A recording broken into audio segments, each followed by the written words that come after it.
Graça e paz, irmãos, bem-vindos a mais um vídeo aqui do canal, mais um vídeo de estudo da Palavra de Deus. Hoje, continuando nosso estudo do livro Patriarcas e Profetas, nós vamos ler o capítulo 2, a Criação. Antes de iniciarmos, gostaria de lembrar os irmãos, eu estou fazendo apenas uma leitura de alguns trechos desse capítulo. Eu recomendo aos irmãos a leitura do capítulo completo lá no aplicativo da Bíblia. O link está aqui na descrição do vídeo. Vamos lá. Patriarcas e Profetas, capítulo 2, a Criação. Quando a terra saiu das mãos do seu Criador, era extraordinariamente bela. Variada era a sua superfície, contendo montanhas, colinas e planícies, entrecortadas por majestosos rios e formosos lagos. As colinas e montanhas, entretanto, não eram abruptas e escabrosas, tendo em grande quantidade tremendos despenhadeiros e medonhos abismos, como hoje elas são.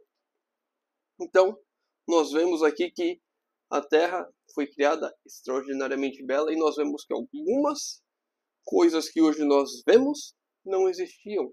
Resultados da imperfeição, resultados do pecado e também resultados do dilúvio. Uma prova do dilúvio, a forma como as montanhas são hoje, como existem abismos, se a gente for reparar lá nos Estados Unidos, o Grand Canyon, se a gente for lá para a Ásia, Monte Everest, aqui nós temos os Andes e por aí vai. Tantas coisas que não foi como Deus planejou no princípio, mas que vieram a ser devido ao pecado. Deus criou tudo extraordinariamente belo, tudo perfeito. Não havia asquerosos pântanos nem áridos desertos.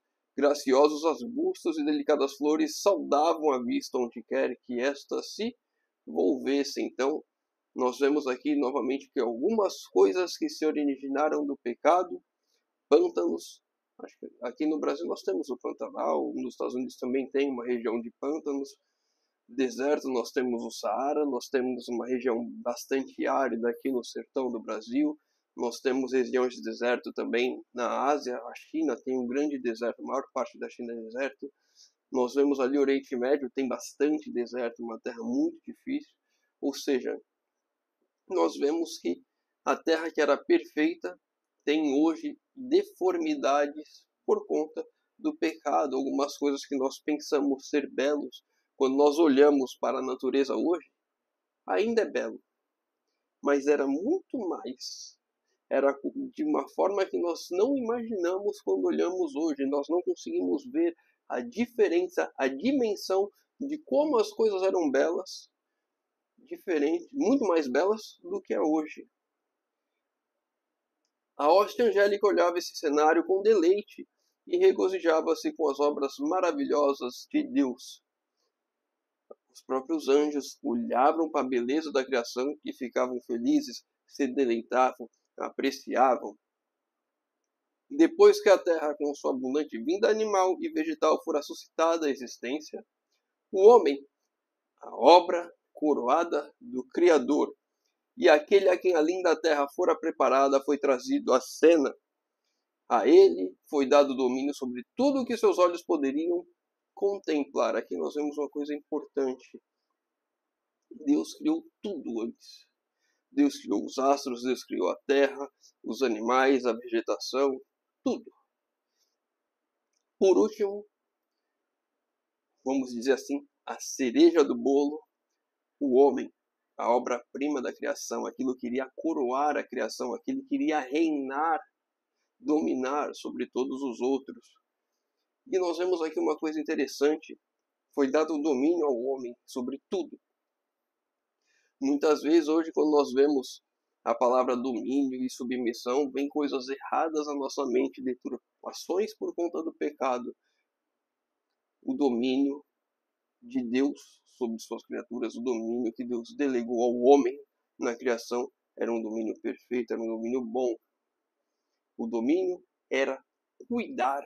O homem era responsável de cuidar de toda a criação, dos animais, da vegetação e tudo assim por diante. O domínio hoje, quando nós pensamos, devido às deturpações do pecado e do nosso pensamento, nada puro, como era o pensamento antes do pecado, vem de subjugar, vem de humilhar, vem de colocar e impor força. Não era o domínio que Deus planejou para o homem desde o princípio. Aqui está claramente estabelecida a origem da raça humana, e o relato divino refere tão compreensivelmente que não há lugar para conclusões errôneas. Deus criou o homem à sua própria imagem. Não há aqui mistério. Não há lugar para a suposição de que o homem evoluiu por meio de morosos graus de desenvolvimento das formas inferiores da vida animal ou vegetal. Vamos parar por aqui por um tempo. Nós vemos aqui a criação é clara. Deus criou, façamos o homem à nossa imagem e semelhança. Deus criou, não foi uma evolução, não foi passo a passo. Muitas pessoas pegam Gênesis como uma alegoria, como uma história, como uma fábula, e tentam alinhar a Bíblia e a ciência ao ponto de falar que aquilo são processos evolutivos. Cada dia um tempo de evolução, como se Deus fosse incapaz de fazer tudo com a sua palavra, como se Deus precisasse de tempo e colocasse isso como a evolução que a maioria adota hoje. Tal ensino rebaixa a grande obra do Criador ao nível das concepções estreitas e terrenas do homem. Colocar o evolucionismo como se fosse uma verdade bíblica rebaixa Deus ao nível do homem.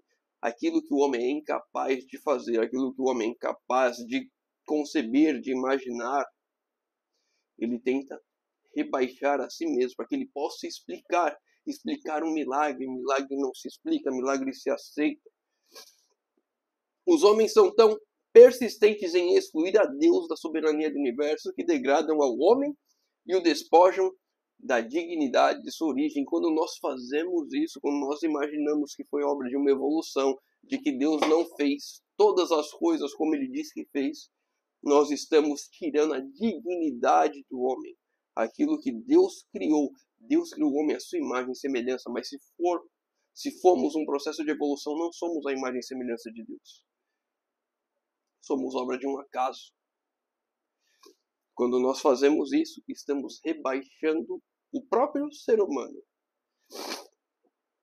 O homem deveria ter a imagem de Deus. O homem, não sei se vocês ouviram aí. Deixa eu fechar isso aqui.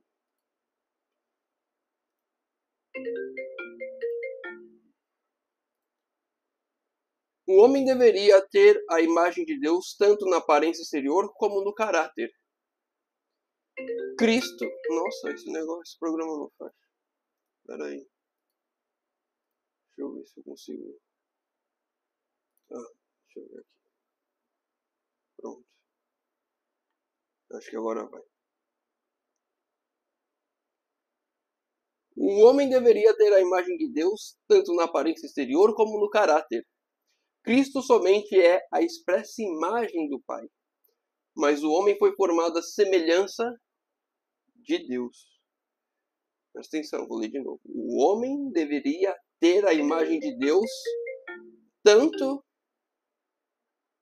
na aparência exterior como no caráter.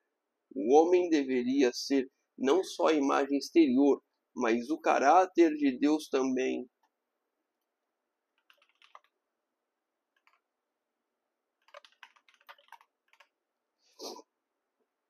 Tanto a imagem exterior como o caráter também. As duas coisas do ser humano, do homem criado por Deus, deveriam estar ligadas à sua imagem. Mas o homem foi formado à semelhança de Deus. Sua natureza está em harmonia com a vontade de Deus. O homem foi criado em harmonia com a vontade de Deus. Os pensamentos e os desejos do homem estavam alinhados com Deus. A mente era capaz de compreender as coisas divinas. Nós conseguíamos compreender a vontade de Deus. Nós conseguíamos aceitar melhor a vontade de Deus. Nós não tínhamos rebelião constante. Os nossos desejos não iam contra a vontade de Deus. As afeições eram puras. Os apetites e paixões estavam sob o domínio da razão. O homem estava completamente santo. O homem não tinha tendência ao mal, não tinha tendência ao pecado. Não era difícil resistir à tentação, ao pecado. Bastava querer. Ele era santo e feliz, tendo a imagem de Deus e estando em perfeita obediência à sua vontade. O homem foi criado perfeito, e andava nos caminhos de Deus com perfeição, sem tendência para o mal, sem o desejo por mal. Diferente de como somos hoje, que temos essa luta constante contra o próprio eu, lutamos para ficarmos e andarmos fazendo a vontade do Senhor, não a nossa própria vontade, porque a nossa própria vontade é totalmente contrária à vontade de Deus. A vontade do eu é uma vontade que nos afasta de Deus. E temos que subjugar e dominar essa vontade para fazermos e servirmos ao Senhor com perfeição. Ao sair o homem das mãos do Criador, era de elevada estatura e perfeita simetria. O rosto trazia a rubra coloração da saúde e resplendia com luz da vida e com alegria. A altura de Adão era muito maior do que a dos homens que hoje habitam a terra. Eva era um pouco menor em estatura, contudo suas formas eram nobres e cheias de beleza. Esse casal não tinha pecados, eles foram criados perfeitos em tudo, em simetria, em altura. E nós podemos ver aqui que conforme o pecado veio degradando o ser humano foi cada vez ficando pior. Diminuindo, ficando mais fraco, reduzindo a capacidade de intelecto, de raciocínio, de força, ao nível que estamos hoje. Depois da criação de Adão, toda criatura vivente foi trazida diante dele para receber seu nome. Ele viu a cada um fora dada uma companheira. Aqui nós começamos a ver, Adão foi criado aqui, não, a Eva não tinha sido criada ainda, e Adão percebeu que todos os animais tinham uma companheira e apenas ele não tinha. E ele foi nomeando um por um sua atividade de dominar, de cuidar, dar nome aos animais, entender como eles viviam, para que pudesse cuidar deles. E disse Deus: não é bom que o homem seja só, far-lhe-ei uma adjutora que esteja como diante dele. O homem não foi feito para habitar na solidão. Ele deveria ser um ente social. Sem companhia, as belas cenas e deleitosas ocupações do Éden teriam deixado de proporcionar a perfeita felicidade. Mesmo a comunhão com os anjos não poderia satisfazer o desejo de simpatia e companhia. Ninguém havia da mesma natureza para amar e ser amado. No Éden, na criação, cada animal tinha o seu par, um igual a ele, do sexo oposto. E agora Deus sabia que não era bom que o homem estivesse só, sabia que era bom que o homem tivesse uma companheira, assim como ele, da mesma raça humana, assim como tem os cachorros, tem os gatos, elefantes, enfim, todos os animais têm o seu par. O homem estava sozinho. Deus sabia que não era bom ele estar sozinho, mas ele fez com que o homem primeiramente percebesse que cada um tinha o seu par. E ele estava sozinho, ele era o único humano. E quando ele percebeu isso, Deus vai e cria uma ajudadora para ele, uma adjutora, auxiliadora, companheira. Aqui um ponto importante. Sem a companhia de alguém como ele, as belezas e cenas deleitosas e as deleitosas ocupações do Éden teriam deixado de proporcionar perfeita felicidade.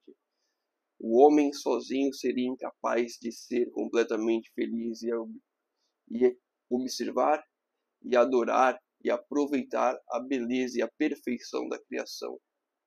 Seria uma felicidade imperfeita se não tivesse uma companheira ao lado dele. O próprio Deus deu a Adão uma companheira, proviu-lhe uma adjutora, ajudadora esta que lhe corresponde, a qual estava em condições de ser a sua companheira e que poderia ser um com ele em amor e simpatia.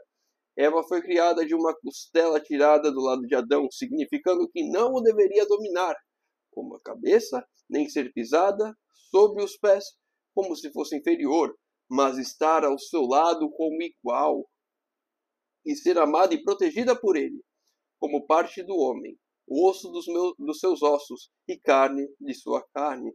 Era ela o seu segundo eu, mostrando isso a íntima união e apego afetivo que deve existir nesta relação. Aqui está falando como deve ser a relação do casamento. Nem o homem subjugar e oprimir, nem a mulher, nem o homem fazer essa função e nem o outro ser pisado, mas sim estar um ao lado do outro, auxiliando, o homem protegendo, cuidado, amada. O homem tem que amar sua mulher, sua esposa.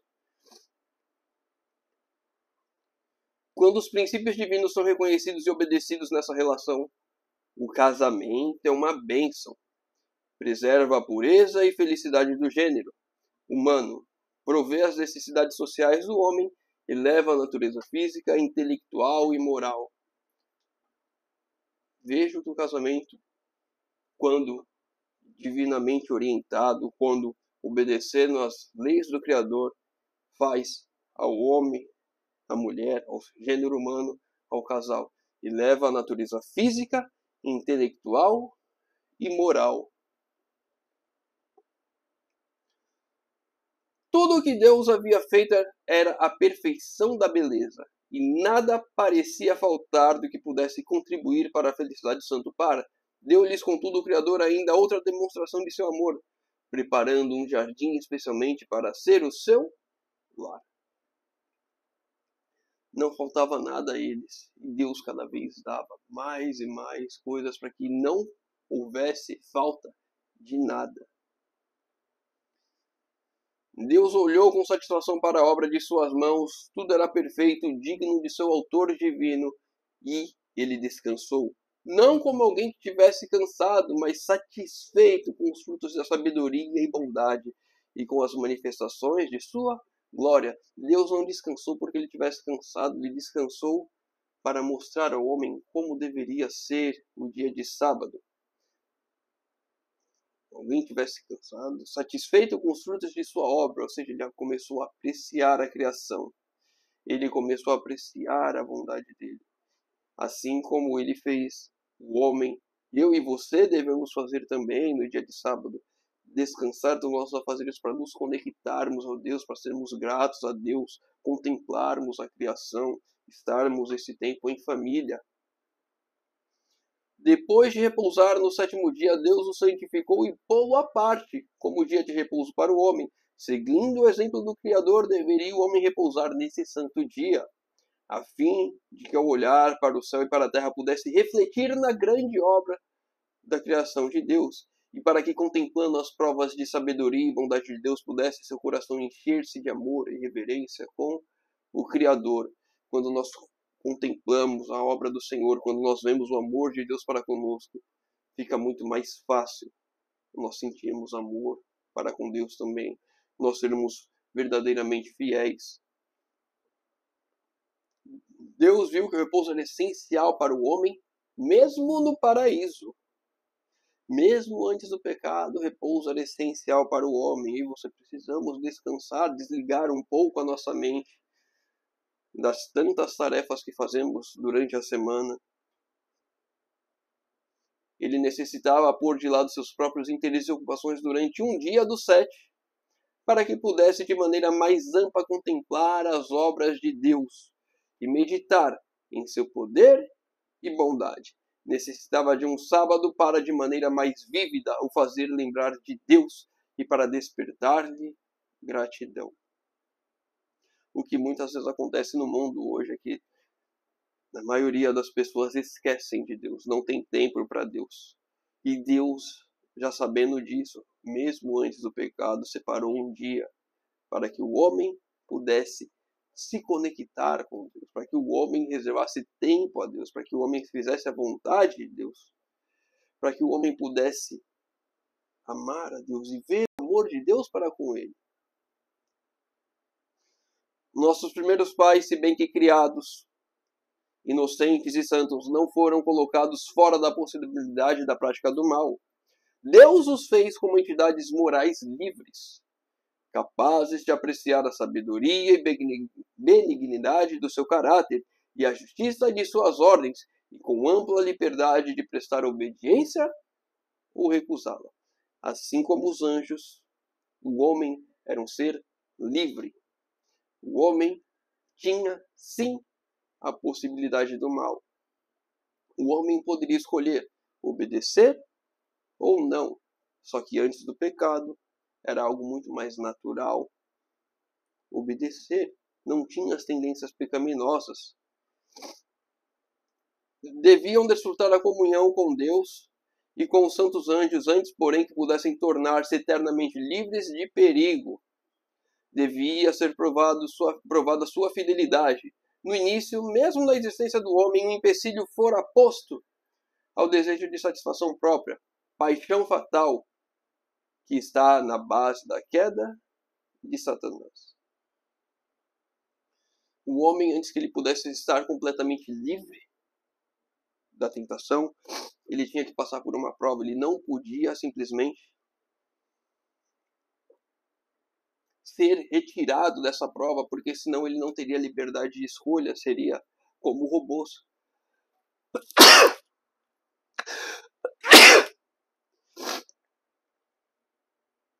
O homem seria como um robô. Ele precisava ter esse momento de prova, e assim que ele passasse, ele estaria completamente livre e seguro das tentações e ciladas de Satanás. Ao mesmo tempo em que lhes permitia comer livremente de todas as outras árvores, era-lhes proibido provar desta, sob pena de morte. Deviam também estar expostos às tentações de Satanás, mas se resistissem à prova, seriam finalmente colocados fora de seu poder, para desfrutarem o favor perpétuo de Deus. Essa árvore, a árvore do conhecimento do bem e do mal. O homem podia comer de todas as árvores dos jardins, exceto de uma, e o poder de Satanás estava restrito ali. Se eles não chegassem nem perto dela, eles não teriam tentação alguma do maligno. Deus pôs o homem sob a lei, com a condição indispensável de sua própria existência. Ele era um súdito do governo divino, e não pode haver governo sem lei. Não existe estado de anarquia. O Senhor criou leis justamente para que houvesse ordem. Deus é um Deus de ordem. Como pode haver ser um Deus de ordem, não ter leis? Cada um faz o que quer. Seria uma bagunça. Não haveria perfeição nisso. Então, Deus, que tem o seu governo, tem as suas leis também. O homem estava debaixo dessas leis como um súdito do governo divino. Deus poderia ter criado o homem sem a faculdade de transgredir a sua lei. Poderia ter privado a mão de Adão de tocar o fruto proibido. Neste caso, porém, o homem teria sido não uma entidade moral livre, mas um ser autômato. O homem seria um robô se ele não pudesse ter a liberdade de escolha, se ele não pudesse escolher a sua própria vontade, se ele não pudesse escolher transgredir a lei do Senhor. Sem liberdade de opção, sua obediência não teria sido voluntária, mas forçada. Por isso que nós somos chamados à obediência, mas uma obediência voluntária, não forçada. Deus não vai forçar ninguém à salvação, Deus não vai salvar ninguém à força, Deus não vai colocar ninguém na eternidade que não queira estar lá. Temos a liberdade de escolha, sempre tivemos, isso faz parte da perfeição. Não poderia haver desenvolvimento de caráter. Tal maneira de agir seria contrária ao plano de Deus ao tratar ele com os habitantes de outros mundos. Deus fez o homem reto, deu-lhe nobres traços de caráter, sem nenhum pendor para o mal. Dotou-o de altas capacidades intelectuais e apresentou-lhe os mais fortes incentivos possíveis para que fosse fiel ao seu dever. A obediência perfeita e perpétua era a condição para a felicidade eterna. E ainda assim é hoje. Muitas vezes achamos que o pecado traz alegria, traz prazer, mas só leva à destruição e à escravidão. Quantas pessoas não são escravas hoje dos pecados, escravas tanto de uma consciência num adultério, um consumo de drogas, de uma masturbação e tantas coisas mais que prendem a, a jogos, pessoas escravizadas por jogos em seus vícios, têm o prazer momentâneo de um ganho, e depois perdas e ficam escravizadas e perdem tudo, perdem casa, perdem carro, perdem família. E todos esses vícios levam à perda da família, levam à perda da felicidade. Mas em algum momento traz um prazer momentâneo. Pessoas escondendo pecados e acariciando-os. Porque se fossem descobertos, levariam à ruína completa. No ambiente que vivia o Santo Para havia uma lição para todos os tempos. A lição de que a verdadeira felicidade é encontrada não na satisfação do orgulho e luxo, mas na comunhão com Deus mediante as suas obras criadas. Se os homens dessem menos atenção às coisas artificiais e cultivassem maior simplicidade, estariam em muito melhor condição de corresponderem com o propósito de Deus em sua criação. O orgulho e a ambição nunca se satisfazem. Aqueles, porém, que são verdadeiramente sábios encontrarão um prazer real e enobrecedor nas fontes de alegria que Deus colocou ao alcance de todos. Deus nos deu fontes de alegria, Deus nos deu meios para sermos felizes, ainda aqui, mesmo nessa terra, mesmo em meio ao pecado, mesmo em meio à destruição. Ainda podemos sim ser felizes e temos uma esperança de uma felicidade eterna quando Cristo voltar. Não precisamos nos pegar nas coisas que o mundo nos oferece, nas coisas que nos afastam de Deus, nas coisas que Satanás quer colocar em nossas vidas. Para sermos felizes, precisamos nos apegar ao Senhor, ao Criador. Aos moradores do Éden foi confiado o cuidado do jardim, para lavrar e o guardar. Sua ocupação não era cansativa, antes agradável e revigoradora. Deus indicou o trabalho como uma bênção para o homem, a fim de ocupar-lhe o espírito e fortalecer o corpo e desenvolver as faculdades. Tem pessoas que não gostam de trabalhar, por incrível que pareça. Queriam receber salário sem trabalhar. Pessoas que acham o trabalho uma maldição, o trabalho é uma bênção. Aqui, ó, o trabalho como uma bênção para o homem. Deus deu o trabalho como uma bênção para mim e para você. Precisamos trabalhar. Não podemos ser a geração hoje em dia, principalmente os jovens, o nem estuda e nem trabalha.